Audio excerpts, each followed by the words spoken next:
Amen. So he was delivering a message to the people, telling them, if you obey the command of God, then you are obligated to test God, to commission God to do just what his word said he was going to do. Amen. The Bible says, will a man rob God? Do we believe that a man will rob God? Mm-hmm. What ways can a man rob God?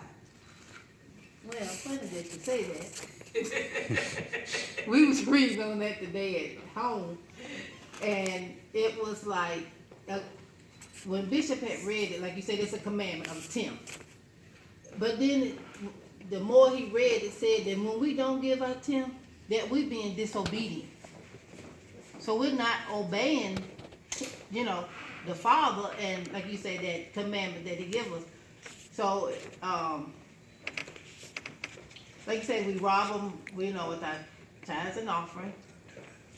Huh? Time, I was going to say that time. We have time, but we act like we don't have time. So then I'm just going to say those two, Pastor. Well, Yeah. Go ahead, Bishop. everything belongs to God. Mm-hmm. You're just a steward over what he has given you. And he just wants you to give him a tenth of that he has given you back. To show that he is Lord of your life. If you don't give that tenth, like Reverend said, you're instantly in disobedience. And the wrath of God will come down on you. Why you ain't got this and why you ain't got that? Because you're not paying the tithes and offering you're supposed to. I ain't been paying mine like I supposed to. I've been total disobedient. But from here on out, I'm putting mine in the plate. Amen.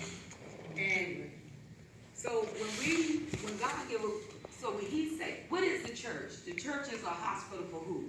The saint. So when we're paying our tithes and our offerings, it's to do what?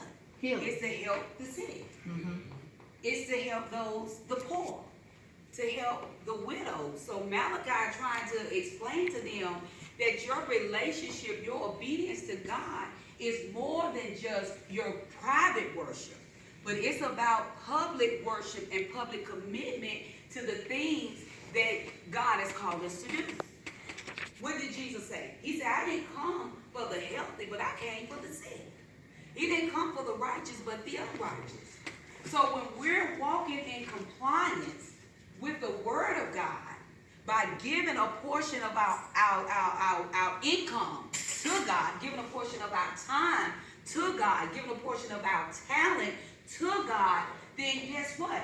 We are fulfilling the command of God, which is to be able to provide the need for those who are sick, those who are poor, those who are less than. It's not just to keep the lights on, because Jesus said he commissioned the disciples to do what? He said, go to the hedges, highways, and the byways, and to compel men, women, boys, and girls that Jesus Christ is Lord. So in order for us to go out there, we got to have the resources. We got to have the time, right? Right. We got to have those things. Even if it's just gas to put in the van to go. Even if it's just to, we go to the Lifeway, they just not going to let us go and pick up some tracks. We can make our own tracks, but we still going to need ink for the program. So you get how I'm trying to really display it. And Malachi was trying to help them to understand the importance of the responsibility of coming together corporately. Because together, we can reach a lot more people than we can individually. We do our part individually, but collectively, as a corporate body, we can reach more people because, see, one member may not have no income, but she got time. One member may not have no time, but she got money. You get what I'm saying?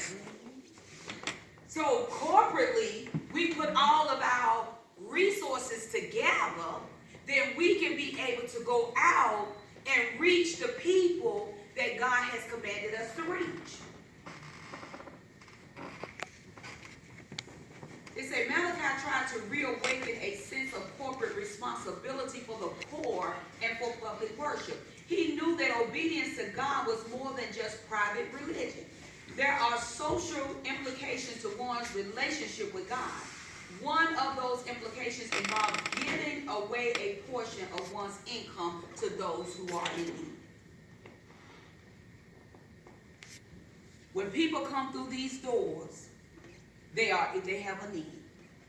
In most cases, some of them don't come for money. Some of them come for other types of resources, prayer, counseling, right?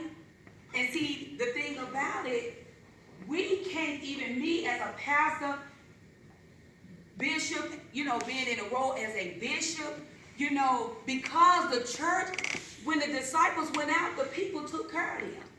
They made sure when they went from place to place, they didn't have to worry about nothing. They had places to stay. But see, today we can't do that because the people they're not committed. They're not committed to the assignment like they was back then. Now pastors got to work 2, 3, 4 jobs and still come, make sure the church clean, make sure, it's water in the refrigerator, make sure the people getting the word midweek, make sure, that the word is being preached on Sunday, even if you have to do Sunday school, may have to even sing a hymn or two with the choir. If we all give a portion of our time, our talent, and our tithes, then it wouldn't be such a stress and a strain on the man or the woman of God. See, we all got something to give. See, God ain't just looking for your money, because God already knows what's in your pocket. He already knows. Now, if you got it to give and you choose not to give it, then that's that commitment, as Bishop say, he hadn't been doing what he was supposed to do, and he was in disobedience. That's the disobedience. But you're disobeying God. You're not disobeying the pastor, because the assignment is going to go forth. Right? Right. It's going to go forth. When the man or woman of God is walking in the will of God and they're trusting God, God will provide. He said, where there's a vision, there's provision. God done already provide. See, he just wants you to get on board so that you can reap from the seed that you've sown. God wants you to reap, right? Somebody get 2 Corinthians 9 and 7.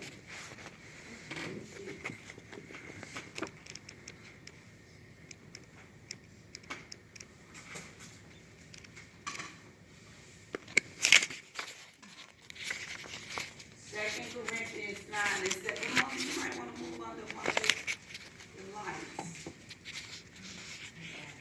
Okay. Every man according as he first proposed it in his heart, so let him give, not urgently or of necessity, for God loving the children do. Okay, go ahead on and read down to verse 10. And God is able to make all grace abound for you, that ye always having all sufficiency in all things, may abound to every good work. As it is written, he hath dispersed abroad, he hath given to the poor, his righteousness remaineth forever. Now he that ministereth seed to the sower, both minister bread for your food, and multiply your seed sown, and increase the fruits of your righteousness. It is he who supplies seed to the sower. I was ministering this morning on my way to work, and God dropped it in my spirit what the word of God says. He said, he take care of the birds of the air and the fowl of the field. He said, neither they sow nor they they spend. It's him that makes sure that they eat. Have you ever sat and watched? They don't work. They just sit and watch what their food is and they go get it. God provide. They don't sit there and be trying to figure out how I'm going to eat, because they already know. that they gonna eat. They already know where they food at, and they know how to go get it. I cannot see a bird or a dog or a cat waking up trying to figure out how I'm gonna eat. They just go get it. They just go get it. If it means knocking over your trash can, they gonna go get it.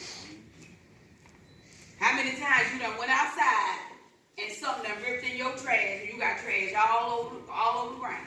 See, that was God providing. You mad because you got to go pick it up, but God provided. God had you to sit that bag of trash out there so that possum or that coon or that dog or that cat could come in there and eat. And he's the same God that provides for us.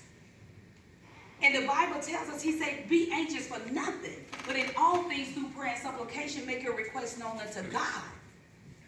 And our God is faithful to where he's going to do just what he said he was. Like Bishop said, you know, the earth is the Lord and the fullness thereof, and all those that dwell therein.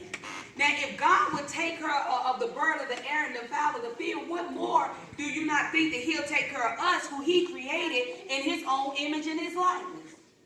Do you think that he would neglect us?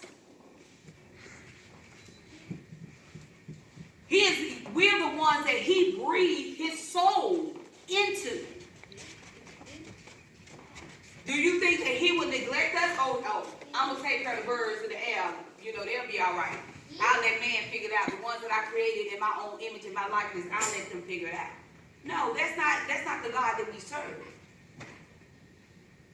But in order for us to reap the benefits that God has for us, we have to learn how to give. I'm sure Bishop can tell you of times where he was faithful in giving and how God, the windows of heaven were just overflowing. Overflowing.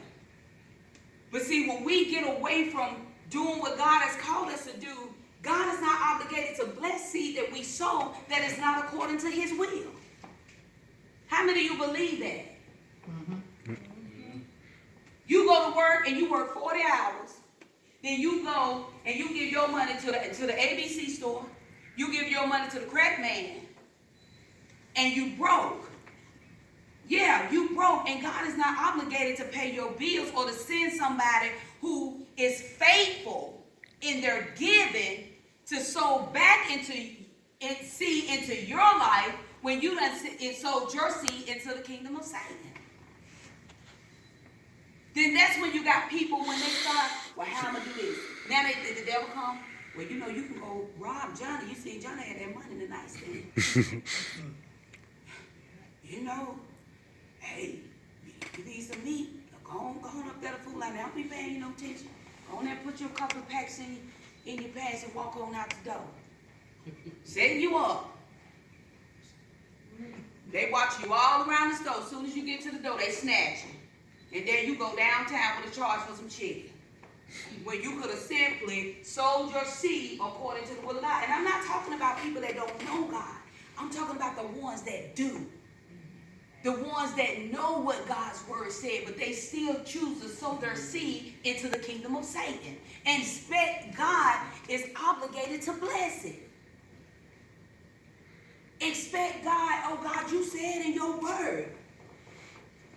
You said that you will bless me to where no man could curse me. But I can't stop you from cursing yourself. We're walking in disobedience. I can't stop you from allowing curses to fall upon your own self because you choose to do what's contrary to the word. It's about what we know. See, this word ain't for the ones whose mind has yet to be renewed. It's for us that know what the word of God says. God, what does your word say? What does your word say about us giving? And we're not talking about, I don't want nobody to think I'm talking about money, because I always say, see, God, you already done purpose in your heart what you're going to bless you, baby. Bless you real good. God bless you. God already knows you done purpose in your heart what you're going to give. But you still can give time. You can give up some time. Let me give God a little bit more of my time. I may not have no resources right now. Let me give God my time. Well, they having a community day. Let me just give them a loaf of bread. You know, that's gonna feed, how many slices in a loaf? I don't even know. But you know what I'm saying? It'll make a couple of sandwiches, you know, for somebody that's hungry. You know, that's the point I'm trying to make. Bread with like $1, you get the cheap bread. But see, that's what I'm saying. That's a resource. Somebody that may have a way, you know, well, I ain't got no money, but I can't go and take a little card and get the church, you know, 2 packs of hot dog buns, you know, for the community day. Amen. Amen. That's resources. Go ahead. Well, you know, if you have known God, you have been faithful to Him. Even though you might slide, He will let you know that He's for you. Because here past week or so, God has blessed me to pay off a Cadillac. And I looked at it over $42 on it. And you know, hey, he's loosening some money so that hey, that I could be able to give what I'm giving. Now he's gonna lose about $600, $800. And it was based on you making a commitment back to Him. See, we gotta make sure that it's getting across, you know.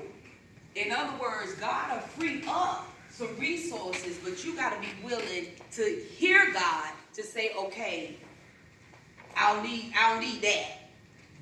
You know what I'm saying? I can cut that back. I don't need to go, you know, eat out every day. Because some of the money that's tied up is money that Unnecessary. is unnecessary. It's unnecessary. So God will show you where to hold at, but you got to be willing to plug it up. He'll show you, Pastor Miller, you and Macy's, you know, y'all, you need to fast from Macy's. You know, you need to let New York and Company go. You know, because I need you to take that money. And see, God ain't telling you to free it up so you can go take it and do something else you want to do. He's telling you to free it up so you can continue to get back in right relationship with Him. And you can begin to sow according to how He tells you to sow. Now, He ain't going to free up money and before you know it, you're going to buy a new car. Guess what's going to happen to that money that God just freed up? It's up right back up. It's up right back up. So God will show you where to hold at. He'll show you where to leak at. And He'll give you the ability to plug it. But it's not for you to go back out and consume that money with something else. It's for you to get back to the commitment that you have with Him. And allow Him to do the adding. Allow Him to do the adding. Go ahead, lady. Well, I was gonna say, just like what you were saying, and Bishop and I were reading today, and like you say, with time, if not time, then money, or vice versa. And then we was reading in Ephesians. I was trying to find it, but it was just talking about the church, like you said. If we come together as a church, like we're supposed to, the body of believers, and a lot of things, like you say, that we have planned and stuff like that, whether it's coming together or getting the clothes together and things like that, then things can go forth. Like you say, for those that don't have the means of money and things like that. But it was just talking about the church. The body.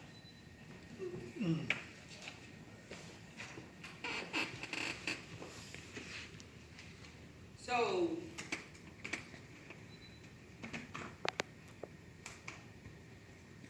you got it? Okay, read. Keep reading, Luke Mine's 6, going through King James. 38. Okay, go ahead. 6:38. Uh-huh. It says, give and it will be given to you. Uh-huh. Good measure, pressed down, shaken together, Uh-huh. and running over. Will be put into your bosom, for with the same measure that you use, Uh-huh. it will be measured back to you. He say 6:38. Luke 6:38. Give, and it will be given to you. Uh-huh. Good measure, Uh-huh. pressed down, Uh-huh. shaken together, Uh-huh. and running over, Running, will be put into your bosom. For with the same measure that you use, it will be measured back to you. Amen. He said give. Not just give of your time. Give of your respect. Give of your love. Come on. Just like the Bible said right before, it said, judge not. So that you won't be judged. The same measure you judge, you shall be judged. He said, give. It's a lot of things that we can give. He said, it shall be given unto us.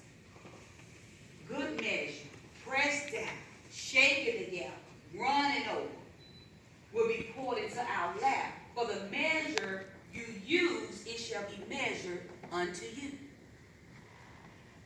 So whatever you choose to give, he's going to give it unto you. He said, give, and it shall. He said it in might, man. He said, and it shall be given unto you. So he's telling us that the things that we have to give, if we give it, he'll make it to where we get the overflow. We get the overflow. I give up my time. Guess what? When my days is all over the place, God is just blow a fresh wind, and all of a sudden, all that chaos and confusion gone, because God knows my daughter needs some rest. She giving up her time in these good places, so I gotta make sure that this tomorrow ain't gonna be hectic. How many of you know you go to your jobs and you say your Mondays is all over the place, and then you find yourself, now that you're giving God of your time, that your Mondays ain't the Mondays they used to be. You find yourself like, ooh, am I at work? Like, usually Mondays you're just all over the place. It's up in a fire, up in a flood, it's up in this, it's up in that. You got 20 emails, you got 40 voicemails. You know, and all of a sudden you go in, ain't no messages on the phone. You look around, am I at work? Yeah, because God will free up some time so that you can be able to function according to his will, because he knows the plan. Because if you all over the place in your mind, then guess what? That person that God done sent your way, you're going to miss them because you all over the place. But God said, if you give of your time and I'll give you time. Give of your resources, I'll give you resources. Give of your talent, I'll increase your talent. I'm going to use Sister Roper. I be picking with her. When I asked her to be the director of media, I didn't know she went to school for that. Had no idea. Had none, got a degree, but God did. And when I tell you, I can see, and I'm sure you see too, from this last video, how it went from just doing something to like, bam, like, okay, wow. Like, okay, great. Because she give God of her time. She spend time with doing things not for the perfection of man, but for the perfection of God, because she know that God is the giver of the gift. And God will increase the gift because he's the giver. She probably had thought, I probably won't use that no way in this. I mean, and it just continue to blossom. It just continues to to where people reaching out, asking her to do certain things for them. Because she gave God of her talent and he given her the increase. Right here where it says, give and it shall be given to you. Good measure, pressed down, shaken together, running over. He said he'll pour it into your lap. He'll allow men to give into your bosom. That's a prime example when you give God of your talent. When you give God of your time. When you give God of your tithes. God will give you the overflow. He will put the increase on the increase. That's what he'll do. You don't have to look for man to do nothing for you because God done already done it. It's already done. You could be riding down the street or in the grocery store and they be like, I got it. Don't worry about it. I'll pay for it. No. How much gas you getting? See, God will put people in places to be a blessing for you because you're not expecting it. All you're doing is being a willing servant of God. Because we're all servants. I don't care what title you have. You can have an apostle, you can have a bishop, you can have a pastor, a prophet, whatever your title may be. God is over us all. We are all servants. Don't ever get to the point to where you're that high to where you feel you cannot give God of your time. You cannot give God of your talent. You cannot give God of your resources. Go ahead, Brother Adam. Yeah, I want to expand what you just said about God doing stuff for you. I was at work one day, and I went to get my lunch, and the lady said it was gonna be like $6-7, and then the manager behind me, the manager over the kitchen, she said I got it. It was like $12, and she paid for it. I ain't have to pay for nothing. Amen. Amen. But she used her badge to pay for me and her, both of our meals. She said enjoy it. I'm looking like, I know she didn't just pay for my meal. She said enjoy it, and I went on and ate my lunch. And see, and I believe that God will show us just a little bit of his blessings and hope to get our attention to get in compliance. Like I said, if you ain't got but $10, you may have more, but just say, I pray God increase my giving. I want to give above my 10. I want to give 50. So I pray God increase my giving. Increase my giving. I don't want to just give God, well, God say just give 10. No, God has been 100% good to me. He ain't just been 10%. He's been 100% good to me. So if I can get some more resources, then guess what? I'm going to give God some more. Whatever I can get, I'm going to give God more. Because he's been that good to me. That's just like a husband and wife. When birthdays and Christmases come, come on, bitch, y'all tell the truth. You gonna give gifts according to how you be. That's our parents. Yeah. On Christmas. If you ain't been good, then I was gonna. Come on. And then the one that's being bad and the husband and wife, they gonna get a big gift because they trying to make up, trying to, and then the up and come with that little bag. Here you go. God bless you. Love you. Mean it. But that's the human side of us. It is. It is. We will talk restaurants. Let them people don't come and fill your drink. Oh, there go a deduction. There go. Y'all know how you do? There go. Oh, shit. My food ain't right. Oh, they ain't getting no tip. But we blessed to be a blessing. That person could be having a bad day. You know what I'm saying? They could be going through something and they just off a little bit. You know what I'm saying? But we right there judging them. Did she walk past here again? But I will bring to the corner.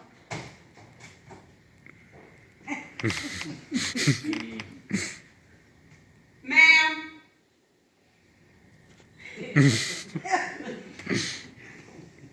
She gonna do it. See, I'm telling you, I know because I was her. Yeah, that's right. But see, today, I'm going to go ahead on and give it to them because, hey, that could be the $5, $10, $15, $20 that can pay their light bill. That could be that $5, $10 that keep that power on. So seeming not strange, the devil trying to talk you out of blessing that person that's